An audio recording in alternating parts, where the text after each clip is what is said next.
Hi నమస్తే, నా పేరు Prithviraj and you're watching TG Telugu Galam. Don't forget to subscribe. Supreme court తీర్పిచ్చింది. త్వరగతిగా ఈ స్పీకర్లు పెండింగ్ పెట్టుకోవద్దు. ఈ 10వ షెడ్యూల్ చట్టంలో రాజ్యాంగంలో ఉంది యాజ్ ఎర్లీ యాజ్ పాసిబుల్ ఉన్నది. యాజ్ ఎర్లీ యాజ్ పాసిబుల్ అంటే త్వరగతిగా తొందరగా చేసేయాలి, కంపల్సరీ చేయాలని చెప్పి దాని ఒక ఆలోచన అని చెప్పింది. దురదృష్టవశాత్తు స్పీకర్లు ఏం చేస్తున్నారు, పెండింగ్ పెట్టుకుంటున్నారు.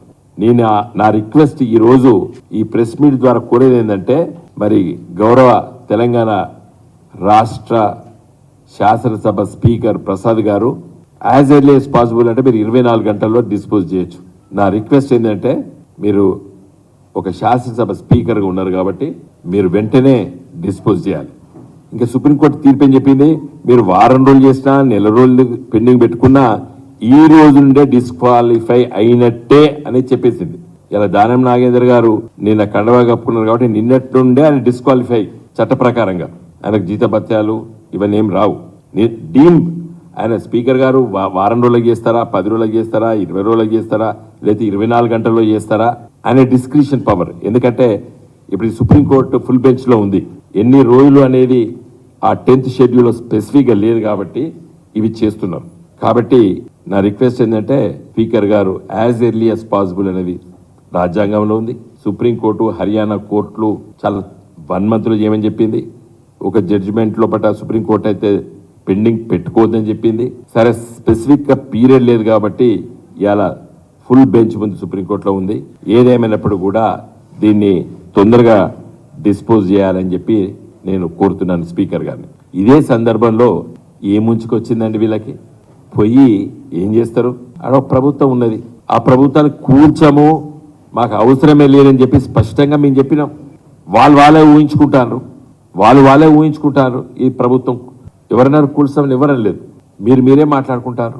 ఇదే రేవంత్ రెడ్డి గారు ముఖ్యమంత్రి గారు ఈ మధ్యనే ఎక్కడ మాట్లాడిండు, అసలు రాజ్యాంగంలో ఇది పెట్టాలి, ఉరి తీయాలి, అసలు ఒక పార్టీలో గెలిచినోడు ఇంకో పార్టీలో పోవద్దు అని ఒక బ్రహ్మాండమైన స్పీచ్ ఇచ్చిండు రేవంత్ రెడ్డి గారు. మరి నేను ఆయనే కండవా కప్పాడు.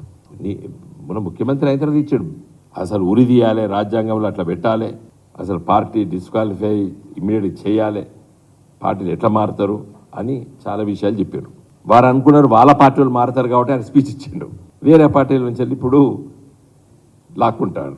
రేవంత్ రెడ్డి గారు అసలు ప్రోత్సహించండి, మీకు మంచిగానే ఉన్నది మెజారిటీ, 5 ఏళ్ళు పరిపాలించండి. మీరు చూసుకోవాల్సింది ఏంటంటే, మీ పార్టీలో ఉన్న వాళ్ళు పోకుండా చూసుకోండి.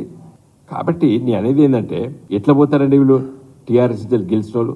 నా రిక్వెస్ట్ ఏంటంటే, నేను దయచేసి డిఫెక్షన్స్ను ప్రోత్సహించకండి. నా రిక్వెస్ట్ ఏంటంటే, సుప్రీంకోర్టు చాలా స్పష్టంగా చెప్పింది, ఏ రోజైతే పార్టీ మారినట్టు ప్రకటన చేసినా, కండవా కప్పుకున్నా ఆ నిమిషం నుండే డిస్క్వాలిఫై అని చెప్పేసింది. అది చట్టం అది. కాబట్టి ఇంకెందుకు లేట్ చేయాలి స్పీకర్ గారు. 2011లో బీఎస్పీ ఎమ్మెల్యే సమాజ్వాదీ పార్టీ మీటింగ్కి వెళ్ళి కండవా కప్పుకుంటేనే డిస్క్వాలిఫై చేసిండ్రు స్పీకర్. ఆయన పార్టీ మారినట్టు కూడా చెప్పలేదు. బిహేవియరల్ యాటిట్యూడ్, నీ ప్రవర్తన అట్లుంటే కూడా డిస్క్వాలిఫై చేయమని చెప్పింది చట్టం, చెప్పింది సుప్రీంకోర్టు చెప్పింది. 2011లో జరిగింది. అక్కడ మాయావతి గారు అక్కడ ఉన్న సందర్భంలో వాళ్ళ పార్టీ క్యాండిడేట్. కాబట్టి నా రిక్వెస్ట్ ఏంటంటే, మా పార్టీ ఎమ్మెల్యేలు ఎవరు కూడా పోతారని ఎవరు అనుకోవడం లేదు, ఎవరు పోరనుకున్నారు. దురదృష్టవశాత్తు దానం నాగేందర్ గారు పోయినరు. పనులు అయితే కావు, ఏమైతుంది, మన ప్రజల వైపున ఉండాలి కదా. ప్రజలు గెలిపించారు కదా, గెలవచ్చు ఓడిపోవచ్చు, ఏముంది దాంట్లో. ప్రజాస్వామ్య వ్యవస్థలో అధికార పక్షం ఎంత గొప్పదో ప్రతిపక్ష పాత్ర